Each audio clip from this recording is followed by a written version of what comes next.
Hello.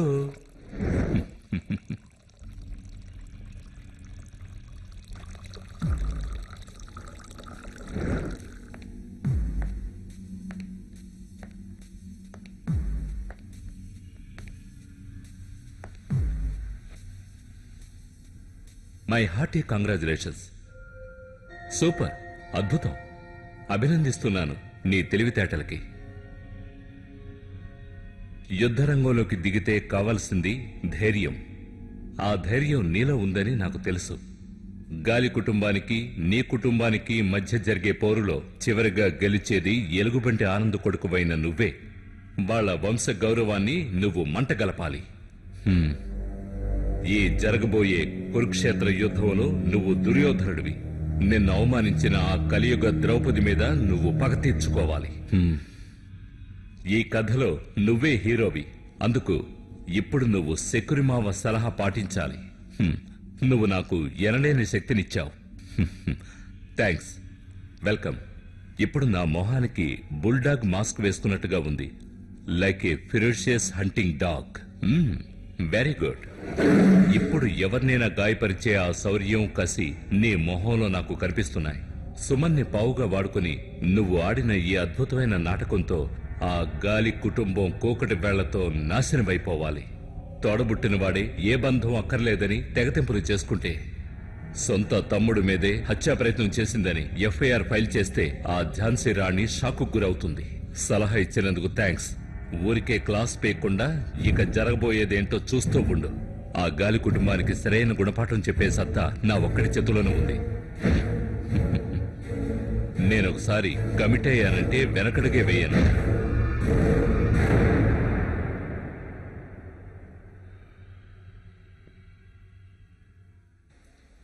నేనొకసారి చూడాలి.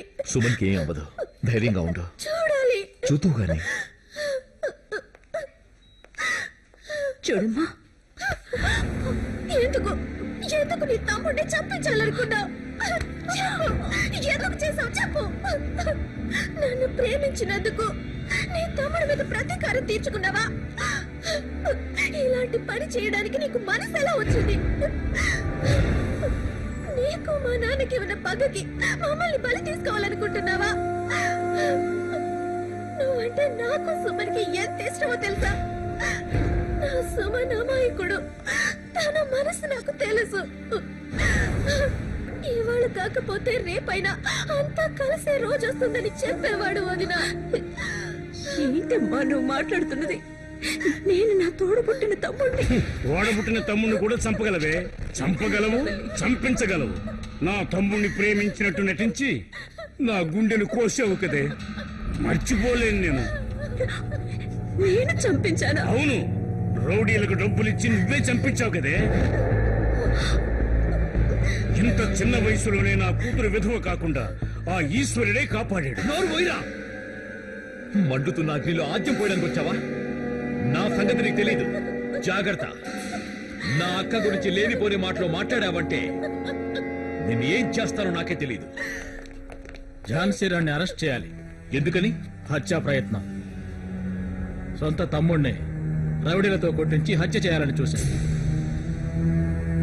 హర్ష, లేదు, నేను ఒప్పుకోను. మీరు చెప్పే మాటలు నేను నమ్మను. ఇందులో ఏదో కుట్రుంది. నా అక్క నేను కాపాడుకుంటాను. ఎవరి కోసమో నువ్వు సృష్టించిన దొంగ కేసిది. నాతో పెట్టుకోకు. వద్దు, వచ్చిన దారిలో వెళ్ళిపో. నా కూతురు నిజంగా తప్పు చేస్తే తన్ని అరెస్ట్ చేయొచ్చు. అమ్మా, తప్పు ఎవరు చేసినా శిక్ష అనుభవించి తీరాలి.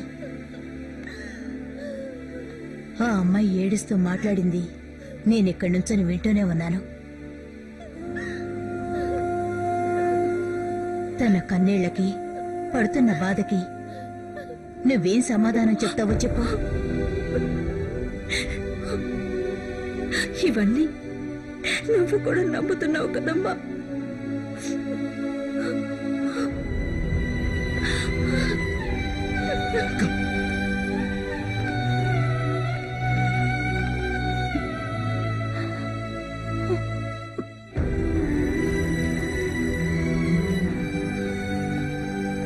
ఈ కేసులో నేరం ఆరోపించబడిన ఝాన్సీ రాణికి ఆవిడ చేసిన నేరాన్ని సరైన సాక్ష్యాధారాలతో నిరూపించలేకపోవడం వల్ల ఆవిడకి కండిషనల్ బెయిల్ ను మంజూరు చేయడమైనది.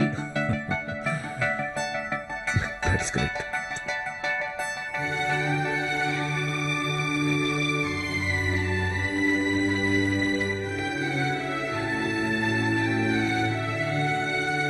నేను సత్యవంతుణ్ణి కలవాలి. వాణ్ణి వెంటనే చూడాలి. ఎందుకని మాత్రం అడగొద్దు. చాలా కాలంగా మనసులో దాచుకున్న కొన్ని విషయాలు చెప్పాలి. కొన్ని ఆధారాలు దాచిపెట్టడం వల్ల అనర్థాలు జరుగుతాయని నేనిప్పుడే అర్థం చేసుకున్నాను.